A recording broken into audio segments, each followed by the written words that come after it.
आप सभी को जय श्री राम। तो एक बहुत समय से बहुत गंभीर चर्चा का विषय जो सब जगह चल रहा था कि यदि कोई व्यक्ति धर्मांतरण कर देता है तो धर्मांतरण हो जाने के बाद भी, कन्वर्ट हो जाने के पश्चात भी क्या एससी एसटी का लाभ उसको मिलना चाहिए क्या, सर्टिफिकेट का लाभ उसको मिलना चाहिए क्या। इस गंभीर विषय में 2 दिन पहले उच्चतम न्यायालय ने फाइनली इस पूरे विषय में, अंततः इस विषय में पूर्ण विराम लगा दिया है, ये बोल के कि यदि कोई व्यक्ति कन्वर्ट हो जाता है क्रिश्चियनिटी पे या इस्लाम में, कन्वर्ट हो जाता है तो उसको कोई अधिकार नहीं है कि वो एससी एसटी एक्ट का लाभ ले, और एससी एसटी एट्रोसिटी एक्ट के अंदर वो व्यक्ति कवर भी नहीं होगा। अब इसमें मैं यदि थोड़ा-सा इसके बैक हिस्ट्री में जाऊँ, तो ये पूरा मसला जो है, पूरा इश्यू जो है शुरू हुआ था आंध्रा से अप्रैल 2025 में। अब इसमें इश्यू ये था कि एक व्यक्ति जो एसटी समाज से था, वो एक दिन अचानक से किसी कारण से कन्वर्ट हो गया, और कन्वर्ट होने के बाद क्रिश्चियन प्रैक्टिस शुरू करना, चर्च जाना, सब चीज़ शुरू कर दिया। अब किसी बात पे उस व्यक्ति का विवाद हुआ, जिसमें कुछ जातिगत टिप्पणियाँ उसके ऊपर की गई, और उसने इस व्यक्ति ने जो है उसके ऊपर कंप्लेंट किया under SC ST atrocity act. आप सब इस एक्ट के बारे में जानते होंगे।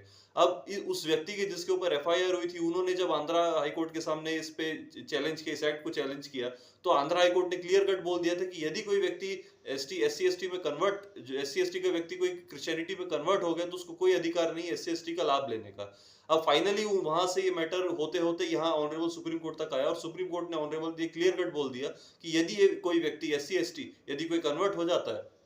क्रिश्चियनिटी में, इस्लाम में, तो उसको कोई अधिकार नहीं होता बेनिफिट्स लेने का। और इसमें जो है उन्होंने कवर ये किया कि हिंदू, सिख और बुद्ध, ये सिर्फ 3 रिलीजन में रहने से ही आप जो है एससी एसटी का लाभ ले सकते हैं। इसके अतिरिक्त क्रिश्चियनिटी में जाने से या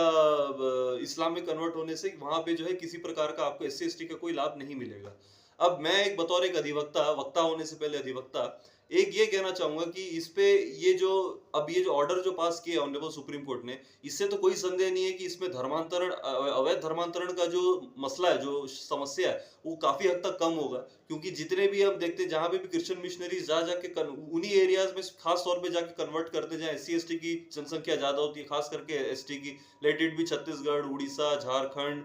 बिहार, पूरा नॉर्थ ईस्ट, क्योंकि नॉर्थ ईस्ट में तो पूरे खत्म हो गए जितने भी ट्राइबल्स थे, एंड